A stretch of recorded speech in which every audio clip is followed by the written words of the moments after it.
Hey guys, Frosty here, back with another EU book review. And today we are on Book 8 of Jude Watson's The Last of the Jedi series, and we're talking about Against the Empire.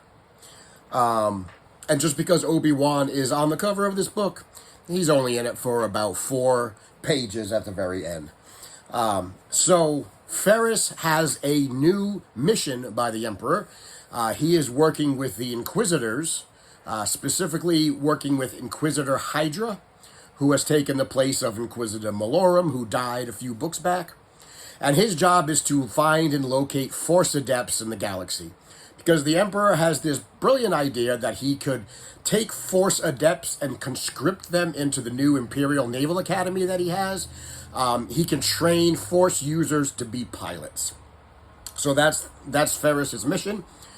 He's also still trying to figure out who Darth Vader is, and one of the ways he's trying to suss out his identity is he winds up getting into Emperor Palpatine's surgical reconstruction center, where Vader was created, and he's trying to find records. He actually does find the room where Vader was made, and he seems to understand that Vader was made here, but there are no records, and he still does not know the actual identity of who Vader is. He knows where his suit and prosthetics were constructed. He knows the Emperor did it. He still doesn't know who he is. He's still looking.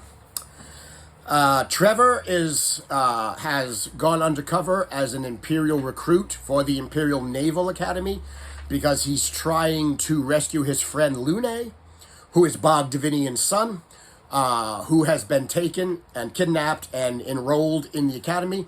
So he is posing as a recruit so that he could find his friend and break him out of the academy.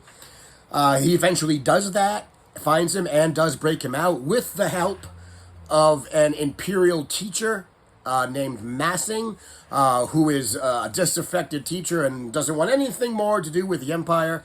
And so he helps Trevor and Lune escape from the academy.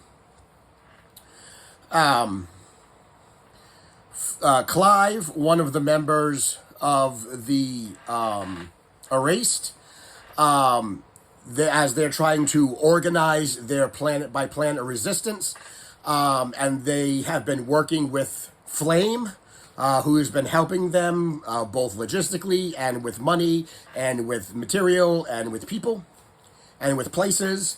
Everybody trusts Flame. She is like one of the newest members of the group.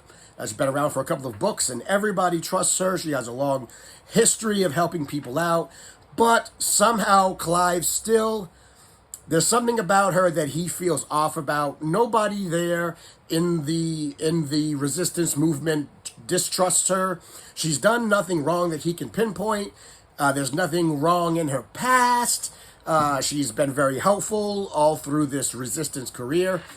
But he still feels there's something that he feels in his gut that's wrong. So he is now trying to figure out who she is and her identity and what her actually backstory is, just to make sure that he's not over analyzing this situation, because he seems to be the only one who has this inkling that she's not to be trusted.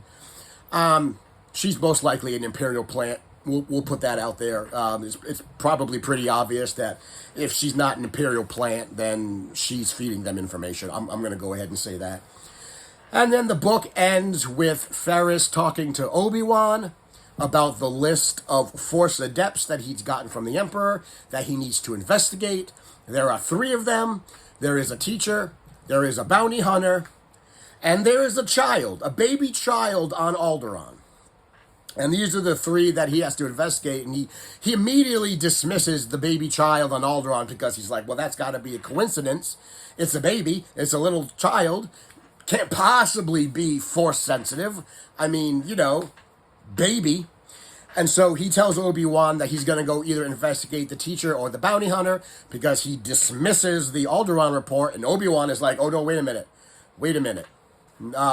You actually have to go to Alderaan. So what I would like you to do is go to Alderaan, do an investigation, disprove it, Tell the Empire there's nothing there, because they cannot be sniffing around Alderaan. They just can't. And Ferus is like, what's so big about Alderaan, and what's so big about this little child? And he's like, I can't tell you, but I can tell you that they need to stay away from Alderaan. So you have to make them believe that this is a dead end. This is a red herring, that there's nothing there. And so that's the next book. The next book, which is going to be Master of Deception, will have Ferus on Alderaan. Again, another cog in a wheel, another chapter in a long book, in a long story. Gave this book a 3 on Goodreads.